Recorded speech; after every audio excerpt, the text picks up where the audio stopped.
research staff member 2 at Portsmouth, more or less de facto chief scientist at the site. Blaine Beekman is one of the county commissioners in my county. By the way, can you all hear me? Mr. Beekman reminds me that in Portsmouth I know where the bodies are buried.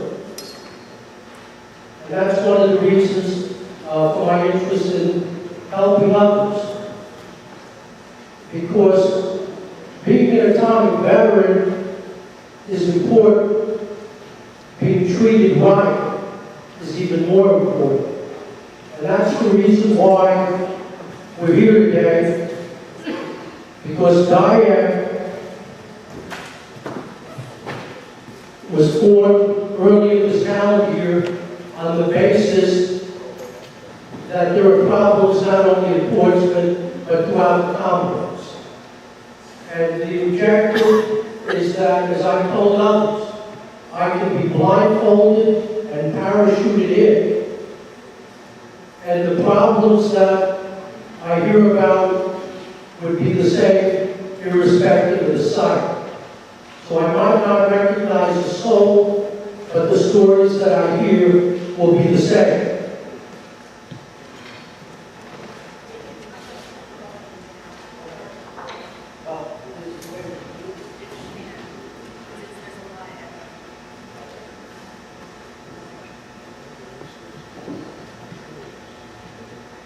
Is this better?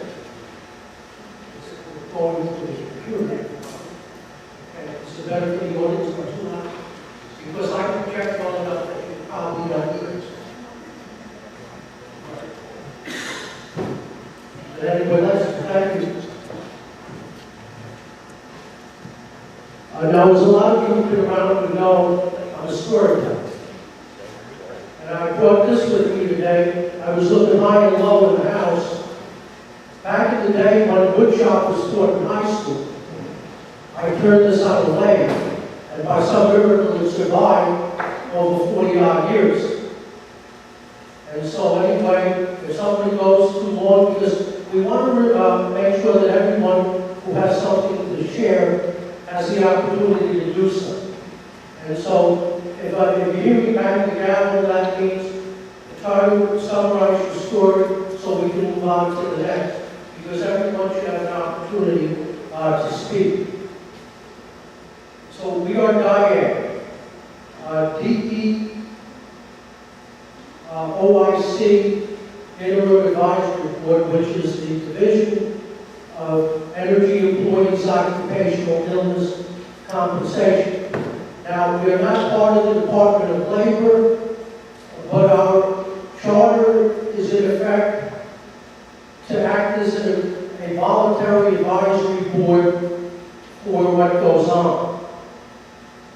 As the afternoon progresses, there'll be all manner of discussion and stories. We want the program to work for our atomic veterans. So your basic information, where we are today. Okay, and then what are DEEOIC's duties? For those of you sitting in the back of the room, I trust you can see this. Anyway, there are 6 basic points here. So the first point deals with the site exposure matrix, which most of you know about. Second one, we want to deal with peer review, because we know that a lot of work comes out where decisions are made that are questionable in nature. We want to have expert review of Part B claims. Your fourth one, certainly oversight, because historically, what the program says goes, even if it's not based in fact or based in science. Fifth one, the exchange of ideas, which is extremely important, because what we learn supporting one claimant oftentimes can be used to help another. We can redact, but the basic facts are the basic facts, and we want to be sure that we do the best of everything. And then the sixth one, more or less action. Okay, I spoke to you a little bit about the history of the report. I'll be doing introductions in just a minute, and then there'll be some dignitaries in the room whom I'll also be introducing. The fact is, we're taken collectively, there's well in excess of 100 years of experience in either direct work at the various federal nuclear weapon sites, as well as working in the program. In other words, the group of people that you see up front, and a number of others who are in the audience, we're here to help, and it's serious, legitimate help, because if we can, we will. And now, just very briefly, we'll go through board members, chairman of the board, and Faye Flieger is actually connected through the Golden Meeting. You'll see the sign up front, so people are able to listen through the Golden Meeting. And then, Deb, when I get to you, you'll explain some of the technical issues associated with having access to the video. Okay, the gentleman in the middle is also in the middle of the sideboard. That's Hugh Stevens. Hugh, please say a few words. Dr. Bermuda explained, my name is Hugh Stevens. I'm an attorney from Buffalo, New York. I practice with my father. I've been practicing environmental law as a litigator for 18 years. I've been involved in the program since about 2009 and have been representing claimants. Probably about 3/4 of my practice is associated with representing claimants. We represent claimants all over the country. At some point, we would consider filing litigation with the Department of Labor if that became appropriate. We expect that so far we've had some success just negotiating the program. I find we've had some positive meetings with the folks that run the program and have made some progress. But in any event, I believe that my experience as a litigator can be useful to the program. For that reason, I've been the vice chairman of this group and happy to help any way I can. Thank you, Hugh. Okay, Terry Barry, in many respects, is the inspirational leader of DEEOIC. Terry is connected again through GoToMeeting. She's based at Rocket Flats.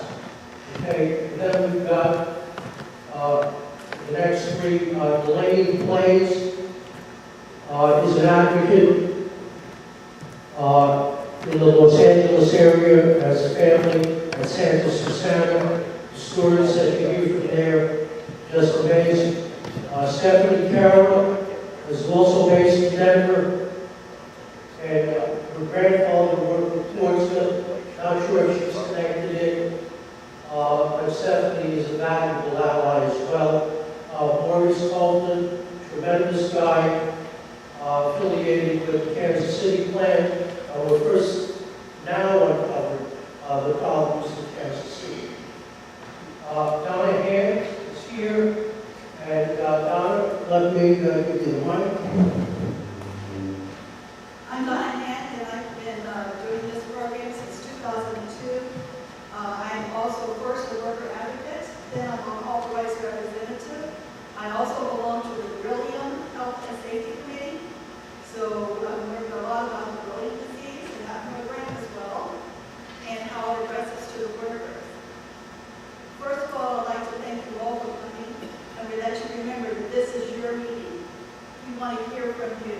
We want to hear all the complaints, from customer service all the way down to being denied or reopening.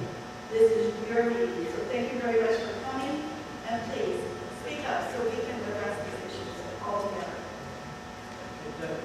Go ahead. Hi, I'm Deb Harrison. I'm director of the DEEOIC Interim Assistance Project, and I've been doing this for since about 2005. I got involved because my father was a worker at Down, and my mom was having a lot of trouble getting a claim paid or work with. So once I got that one through, then it was kicked out to me, so I formed a nonprofit. I don't take any claims as an authorized representative. I have one that I've had since 2007. I'm still working on it. That's my only claim. But I'm happy to help anyone in any way I can through the nonprofit. Thank you. Thanks so much for coming. And I must say, everyone should go to her website, because her website is expertise as far as finding information, resources. We even have the training manuals that the Casey Centers are to use. So her website is fantastic to group things and help you out. Thank you, Donna.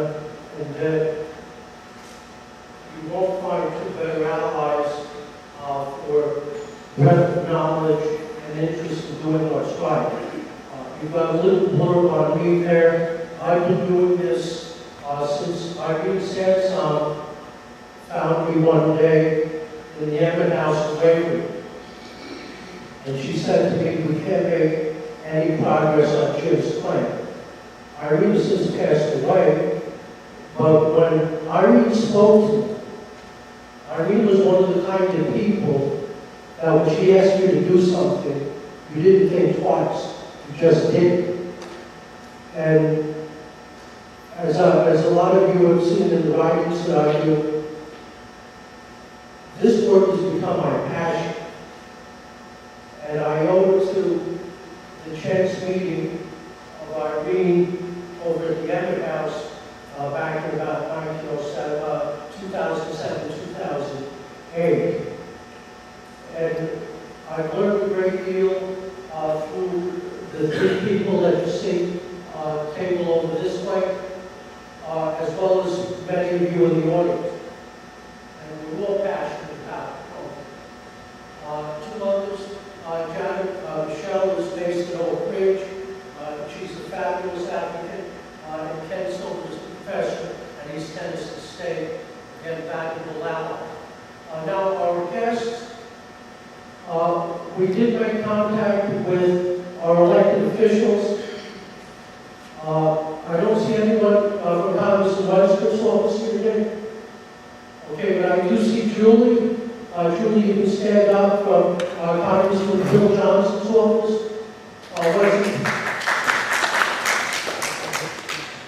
And any of you who live in the 6th District who have issues, Julie will be a very good person to speak to on any of those issues. Okay, let's see, we contacted Senators Brown and Portman. Are any of their staff people here? Okay, and then in the back of the room, two very delightful people are here from the office of the Ombudsman's office. We've got Malcolm Newman, Nelson. One of my former mentors is Malcolm Newman. Malcolm Nelson is the Ombudsman for the program. And any issues that you have, please feel free to pull up a chair over at the table where Mrs. Nelson is. And the young lady who's with it is Kim Holm. When you call the toll-free number, oftentimes Kim's the lady you deal with, and Kim is fabulous. And she will return calls promptly, and if she can help you directly, she will. If not, she'll direct it to Mr. Nelson and to whomever you do need to speak to. So again, any issues that deal with the Ombudsman's office, please don't hesitate to speak with these two reps. Okay, then in the back center of the room, we've got representatives of the Portsmouth Resource Center. And get over on Gay Street, right where it crosses the 52. Dave Clausen is here, Mary Kay Crabtree, and Tina Higginbottom. What we'd like for you to do is if you have issues that need to be discussed, please don't hesitate and go to the table where those three lovely young ladies are. Okay, also up front, we've got Karen Malloy, who is a doctor of osteopath, based in Cleveland, who's come out today. Karen, just wait. Karen will be a parent, and as a physician, again, another great ally in the program. When I look to the other side, I see Mr. Gerlach. Mr. Gerlach, we wouldn't have a DIAC without Mr. Gerlach. Superb attorney, friend, ally, etc. We're grateful to have you here, and a lot of the questions that you have today will be directed to Mr. Gerlach because of his great knowledge.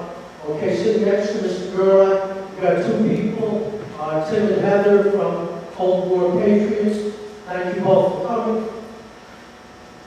Another intro, we've got a young lady here from CNS. Tiffany, raise your hand, please. We won't do any endorsements, but those of you who are in need of nursing care, you can speak privately with Tiffany to see if something can be arranged for you.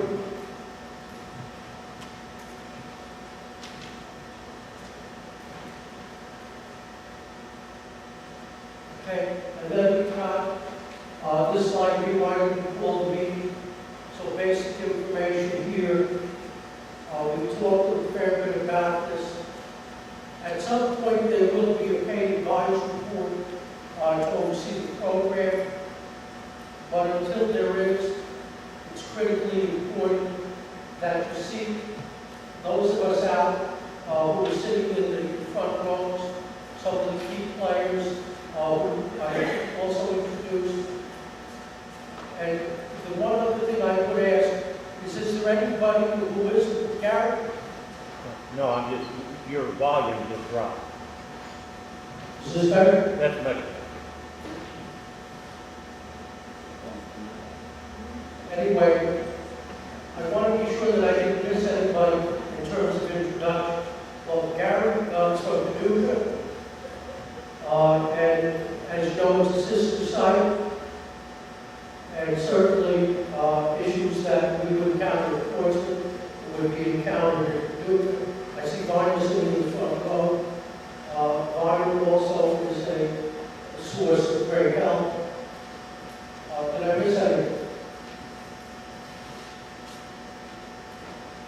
Then contact information for Diane. Thank you.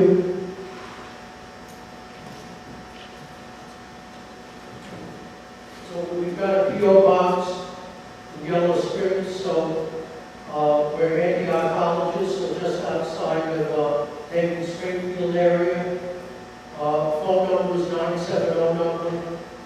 And then the email address. I might as well keep this up. Because what we want you to do is feel free to contact any of us on any of the issues that you have. Because again, there will be a lot of stories. And it's very, very important that the stories be heard because what we learn from one can be applied in another. So,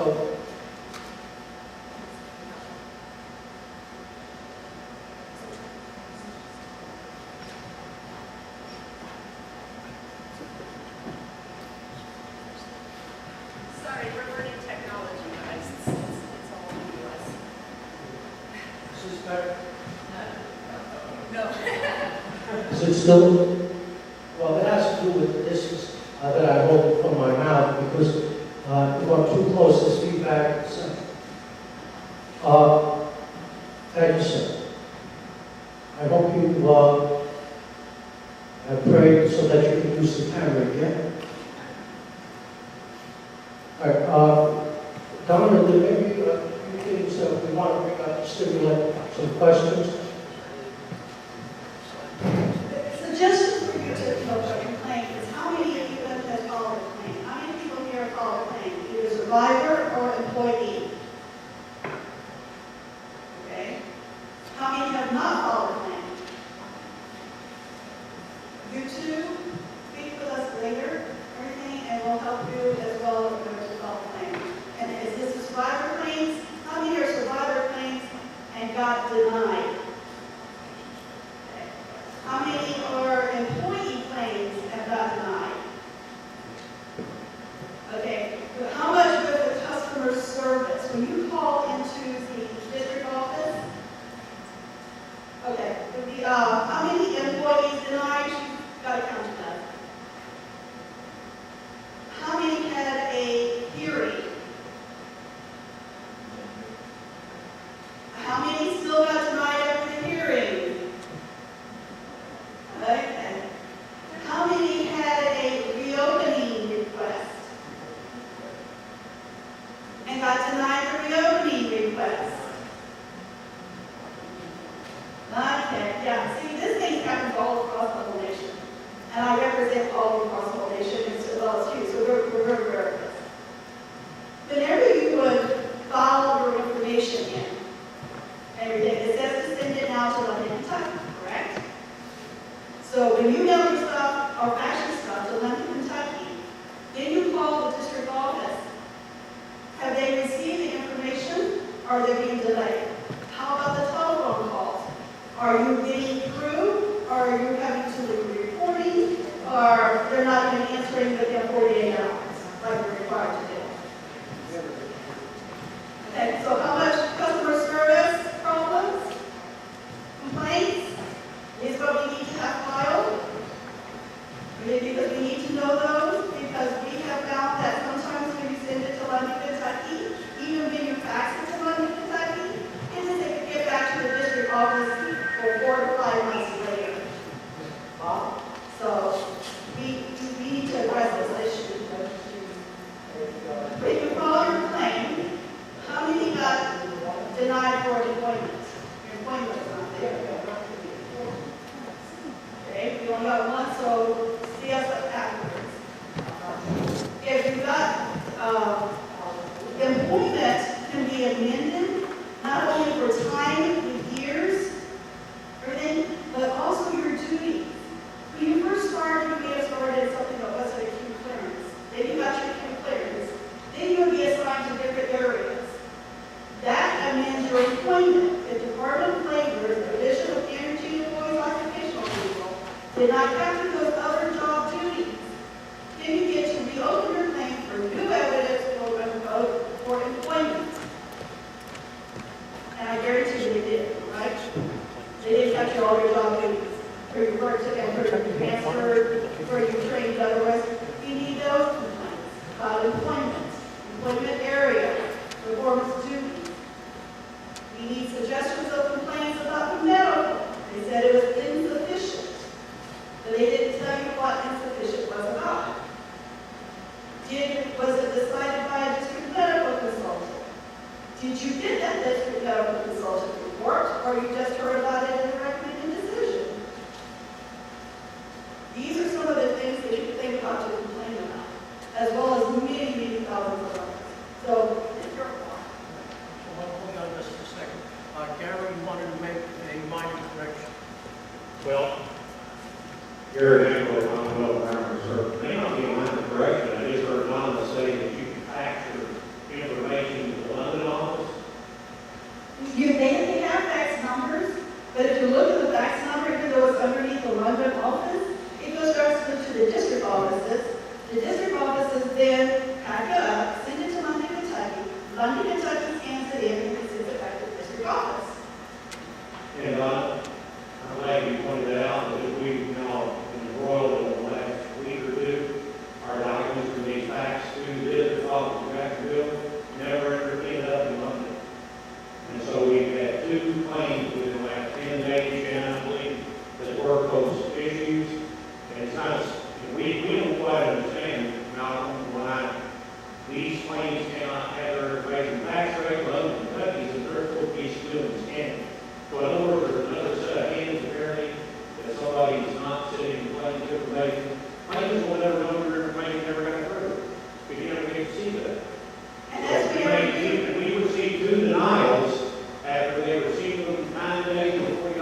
ago, they told me they had lost their NIOSH dose reconstruction from Oregon.